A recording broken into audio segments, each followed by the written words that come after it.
Hello friends, आज मैं आपके साथ इकोनॉमिक्स का या एनवायरमेंटल इकोनॉमिक्स का एक और टॉपिक लेके आया हूँ। टॉपिक का नाम है डेवलपमेंट एंड एनवायरमेंटल सस्टेनेबिलिटी। कि डेवलपमेंट और एनवायरमेंट का आपस में क्या रिलेशनशिप है, ये मैं इस वीडियो में आपके साथ डिस्कस करूंगा। ये टॉपिक यूजीसी और यूपीएससी के लिए काफ़ी इंपॉर्टेंट है। तो चलिए विदाउट वेस्टिंग एनी टाइम शुरू करते हैं। Development means improving the quality of life of the people. Development का मतलब क्या है कि लोगों की ज़िंदगी पहले से बेहतर हो। लोगों की ज़िंदगी पहले से बेहतर तब होगी जब उनको इक्वल अपॉर्चुनिटीज़ मिलेंगी और रोटी कपड़ा मकान की टेंशन नहीं रहेगी। ठीक है। सिर्फ नेशनल इनकम या पर कैपिटा इनकम का बढ़ना ही डेवलपमेंट नहीं होता। ये मैं ऑलरेडी डेवलपमेंट इकोनॉमिक्स की प्लेलिस्ट में वीडियोस में बता चुका हूँ। It includes economic growth, better education, healthcare, employment, infrastructure and social equality. तो जो डेवलपमेंट है उसके अंदर इकोनॉमिक ग्रोथ तो आती ही आती है। इकोनॉमिक ग्रोथ मतलब पर कैपिटा इनकम और नेशनल इनकम का बढ़ना। तो इकोनॉमिक ग्रोथ तो आती है। Better education, health care system और employment, infrastructure and social equality, ये सारी चीज़ें मिलेंगी तभी डेवलपमेंट होगी। However, development should not harm nature. इसका मतलब ये नहीं है कि डेवलपमेंट करते जाओ और नेचर को हार्म करो। अगर नेचर ही नहीं रहेगी तो हम जिंदा कैसे रहेंगे। Environmental sustainability means using natural resources carefully so that future generations can also meet their needs. Environmental sustainability का मतलब ये है कि हम अपने कुदरती रिसोर्सेज को, नेचुरल रिसोर्सेज को इस हिसाब से यूज़ करें कि हमारी फ्यूचर जनरेशन्स के लिए भी वो रिसोर्सेज अवेलेबल रहें। ये ना हो कि क्रूड ऑयल इतनी तेज़ी से आज ही ख़त्म कर दें और फ्यूचर जनरेशन्स के पास कुछ बचे ही ना। The idea of combining development with environmental protection became popular after 1987 report Our Common Future by World Commission on Environment and Development। ये जो आइडिया है डेवलपमेंट का और एनवायरनमेंट का, ये मशहूर हुआ 1987 में जब रिपोर्ट आई कि आर कॉमन फ्यूचर, कि हम सबका कॉमन फ्यूचर रहेगा। तो इससे पता लगा कि भाई एनवायरनमेंट को प्रोटेक्ट करना कितना ज़रूरी है। तो बात कहाँ से शुरू हुई? 1987 में world commission on environment and development से। It defines sustainable development as development that meets the needs of present without compromising the ability of future generations to meet their own needs।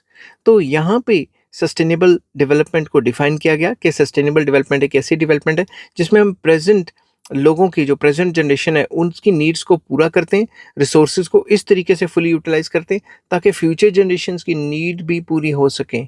ऐसा नहीं कि आज ही सारे रिसोर्सेज ख़त्म कर दिए। ठीक है। अब मैं डेवलपमेंट का मीनिंग बताऊंगा और उसके बाद फिर मैं मीनिंग बताऊंगा एनवायरमेंटल सस्टेनेबिलिटी का, फिर मैं इनके रिलेशनशिप डिस्कस करूंगा। Development is not only about increasing income. Development का मतलब ये नहीं कि सिर्फ इनकम बढ़ रही है, नेशनल इनकम बढ़ रही है, पर कैपिटा इनकम बढ़ रही है। समझ की बात? इट इंक्लूड्स इकोनॉमिक डेवलपमेंट, जिसमें कि ग्रोथ इन जीडीपी आता है, इंडस्ट्रीज, एम्प्लॉयमेंट, ट्रेड, ये सारी चीज़ें बढ़ रही हैं। सोशल डेवलपमेंट आ जाती है जिसमें एजुकेशन, हेल्थ, जेंडर इक्वालिटी होती है और पॉवर्टी रिडक्शन होती है, वगैरह वगैरह। उसके बाद ह्यूमन डेवलपमेंट इसमें आ जाता है जिसमें कि improvement in the living standard and life expectancy पहले से बेटर होनी चाहिए। उसके बाद जो आ जाता है इसमें पॉलिटिकल डेवलपमेंट, जिसमें कि democracy, participation and good governance की बात की जाती है। तो development aims to reduce poverty and improve overall wellbeing. तो डेवलपमेंट का मतलब है कि ओवरऑल वेलबींग जो इंसान का है वो पहले से बेटर करना है। सिर्फ नेशनल इनकम, पर कैपिटा इनकम को बढ़ाना ही डेवलपमेंट नहीं माना जाता। अब आ जाता है meaning of environmental sustainability. Environmental sustainability क्या चीज़ होती है? एनवायरमेंटल सस्टेनेबिलिटी मीन्स कि हम अपने फॉरेस्ट को प्रोटेक्ट करें, वाटर, सॉइल एंड बायोडाइवर्सिटी को प्रोटेक्ट करें, रिड्यूस करें पॉल्यूशन को पहले से कम करें, रिन्यूएबल रिसोर्सेज का अच्छे से अच्छा इस्तेमाल करें जैसे सोलर एनर्जी वगैरह। मैनेजिंग वेस्ट प्रॉपरली, जो वेस्ट मटेरियल हम क्रिएट करते हैं, हम प्रोड्यूस करते हैं, उसको कम से कम करें। और कंट्रोलिंग क्लाइमेटिक चेंज, ये जो क्लाइमेट चेंज आजकल आ रहा है उसको कंट्रोल करें। It ensures that natural resources are not over used और डिस्ट्रॉयड। तो एनवायरमेंटल सस्टेनेबिलिटी इंश्योर करती है कि नेचुरल रिसोर्सेज को ओवर यूज़ भी नहीं करना और उसको डिस्ट्रॉय भी नहीं करना। उसको इस हिसाब से इस्तेमाल करना है एफिशिएंटली कि फ्यूचर जनरेशन्स के लिए भी कुछ बच जाए। अब आ जाता है मुद्दा कि relationship between development and environment क्या है। एनवायरमेंटल सस्टेनेबिलिटी और डेवलपमेंट में आपस में क्या रिलेशनशिप है? Development and environment are closely connected. कैसे? Industries need natural resources, industries को नेचुरल रिसोर्सेज चाहिए। Agriculture depends on soil and water, agriculture भी तभी कर पाओगे ना जब ज़मीन अच्छी होगी और पानी की अवेलेबिलिटी भी होगी। Energy production uses fossil fuels और रिन्यूएबल रिसोर्सेज। अगर हमने एनर्जी प्रोड्यूस करनी है या तो फॉसल फ्यूल से होगी या रिन्यूएबल एनर्जी, विंड एनर्जी या solar energy. If development ignores environmental protection it can cause deforestation.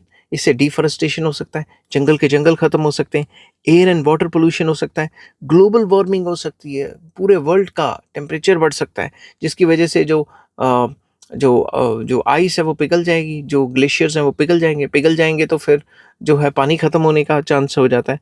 और जो आइलैंड आइलैंड्स हैं या जो समुद्र के किनारे वाले इलाके हैं, जब उनका सी लेवल बढ़ेगा, ये ग्लेशियर्स या अंटार्कटिका या जो south pole north north pole में बर्फ़ है, तो इससे थोड़ा सा सी लेवल बढ़ेगा और उसकी वजह से जो कोस्टल एरियाज़ हैं उनमें पानी भरना शुरू हो सकता है, ऐसा साइंटिस्ट कहते हैं। लॉस ऑफ बायोडाइवर्सिटी, बायोडाइवर्सिटी खत्म हो जाएगी, पेड़ पौधे खत्म और जो जानवर वगैरह हैं वो खत्म हो जाएंगे। Therefore development must be environmentally sustainable. इसलिए डेवलपमेंट करो मगर एनवायरमेंटल सस्टेनेबिलिटी पे भी जोर डालना है। हम विदाउट एनवायरमेंट को देखे हुए डेवलपमेंट नहीं कर सकते, ठीक है।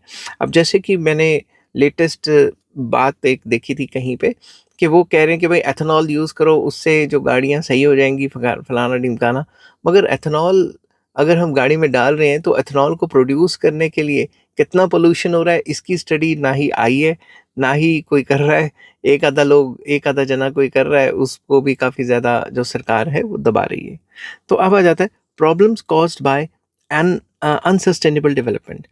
ऐसी कौन सी प्रॉब्लम्स हैं जो अगर सस्टेनेबल डेवलपमेंट नहीं होती तो आ जाएंगी। सबसे पहला आ जाता है क्लाइमेट चेंज। जैसा कि मैंने बताया, burning fossil fuel increases green house gases. तो अगर हम फॉसिल फ्यूल्स बर्न करेंगे उससे ग्रीन हाउस गैसेस और ज़्यादा बढ़ जाएंगी। This leads to global warming and extreme weather conditions. इससे वेदर चेंजेस आने लग जाएंगे और एक्सट्रीम वेदर कंडीशंस आ जाएंगी, बहुत ज़्यादा गर्मी, बहुत ज़्यादा बारिश, बहुत ज़्यादा सर्दी, इस टाइप की situations. International efforts like the Paris agreement aim to reduce global emissions. तो इंटरनेशनल लेवल पे एफर्ट्स होते हैं, पेरिस एग्रीमेंट, ये एग्रीमेंट, वो एग्रीमेंट, कई होते हैं कि हम ये रिड्यूस करेंगे। और ये जो डेवलप कंट्रीज़ हैं ये सारी की सारी कहते हैं कि हम एमिशंस को रिड्यूस करना चाहते हैं। और अमेरिका हर तीसरे दिन जंग छेड़ देता है, उसमें पता नहीं कितना जो है धुआं निकलता है, ठीक है। नेक्स्ट आ जाता है deforestation. Cutting forest for industries and farming reduces oxygen levels and destroys wild life. Deforestation होता है तो वाइल्ड लाइफ को नुकसान होता है, और पेड़ काटेंगे तो जो साइकिल चल रही है कि पेड़ कार्बन डाइऑक्साइड कंज्यूम करते हैं और ऑक्सीजन छोड़ते हैं, तो उसकी भी तो फिर कमी हो जाएगी ना। Next pollution. Air pollution from vehicles and factories आती है। वाटर पोल्यूशन आता है इंडस्ट्रियल वेस्ट से और डोमेस्टिक सीवरेज से भी आता है। Soil pollution from chemicals and plastics आता है। तो ये सारा का सारा अगर हमने डेवलपमेंट पे सारा जोर दे दिया तो air pollution, water pollution and soil pollution की प्रॉब्लम ऑलरेडी जो बड़ी हाई है वो और ज़्यादा एक्सट्रीम चली जाएगी। नेक्स्ट आ जाता है resources depletion. Over use of coal, petroleum and ground water leads to shortages. अगर हम ओवर यूज करेंगे नेचुरल रिसोर्सेज को तो वो खत्म हो जाएंगे। अब आ जाता है कि कॉन्सेप्ट ऑफ सस्टेनेबल डेवलपमेंट क्या है, क्या कहता है ये। Sustainable development balances the three main pillars. कौन कौन सा? सबसे पहला इकोनॉमिक सस्टेनेबिलिटी। ये कहता है कि स्टेबल ग्रोथ एंड एम्प्लॉयमेंट रखो।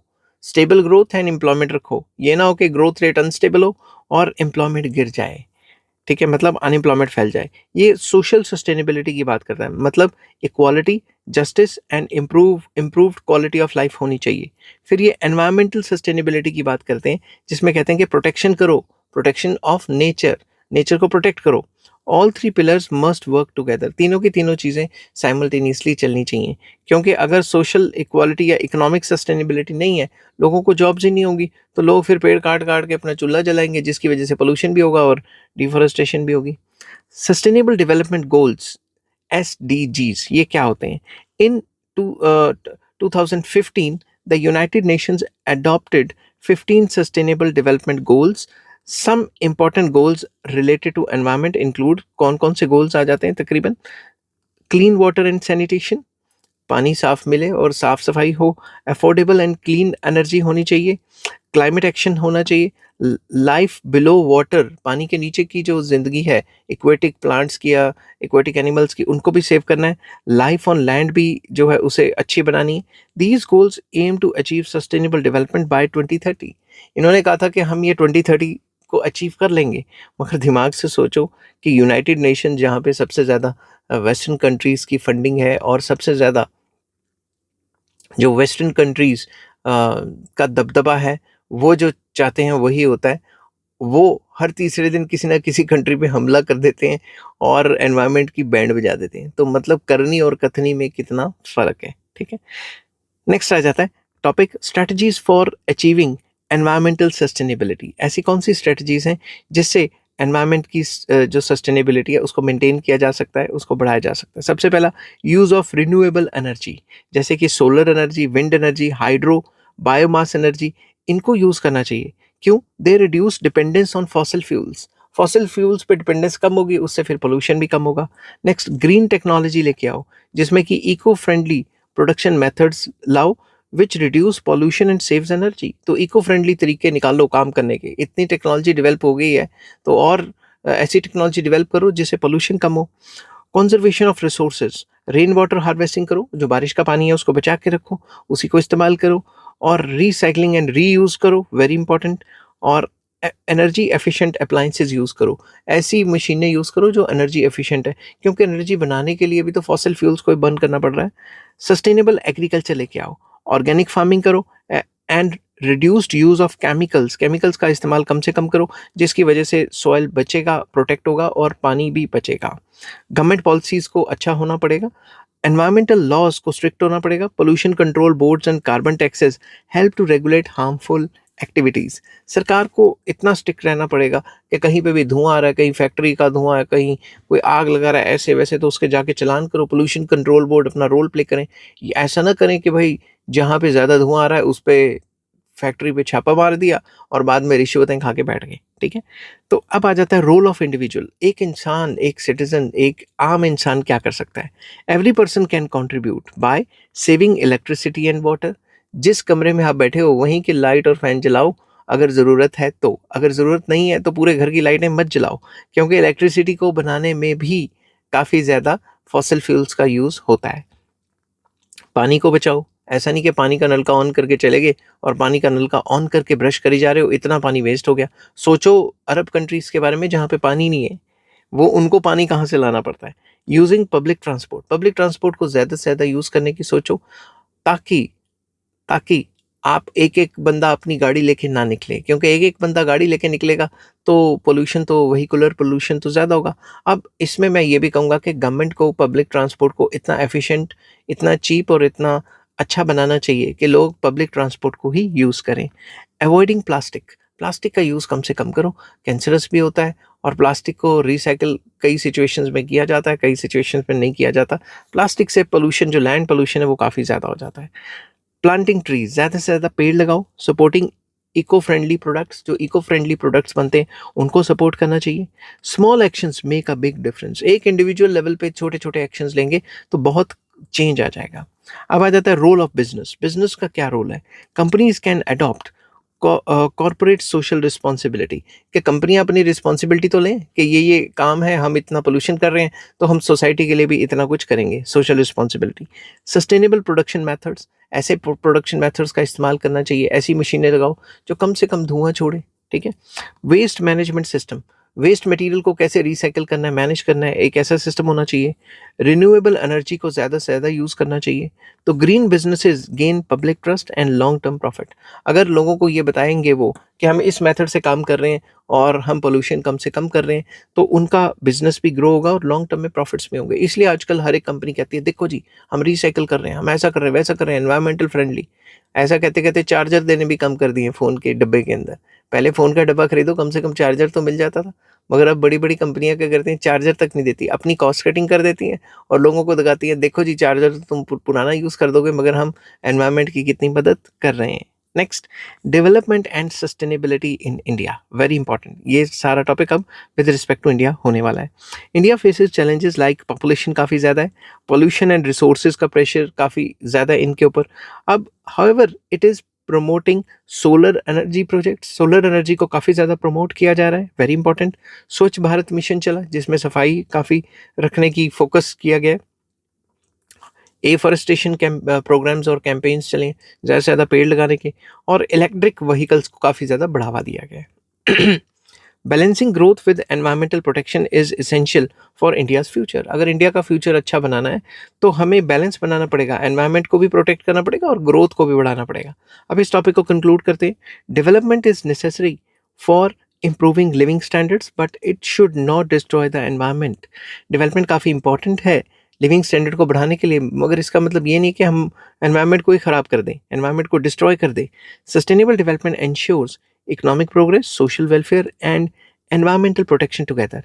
ये जो सस्टेनेबल डेवलपमेंट है ये इंश्योर करती है कि इकोनॉमिक तरक्की तो हो ही, सोशल वेलफेयर भी हो और एनवायरमेंट भी प्रोटेक्ट हो। Governments, businesses and individuals must work jointly to protect the planet. Government को, बिजनेसेस को और सारे लोगों को इकट्ठे काम करने की ज़रूरत है ताकि हम इस प्लैनेट को अच्छा बना सकें और पहले से बेहतर ज़िंदगी प्रोवाइड कर सकें लोगों को। आई होप ये वीडियो आपको पसंद आई होगी। अगर पसंद आती है तो please like, share and subscribe. Take care, bye bye.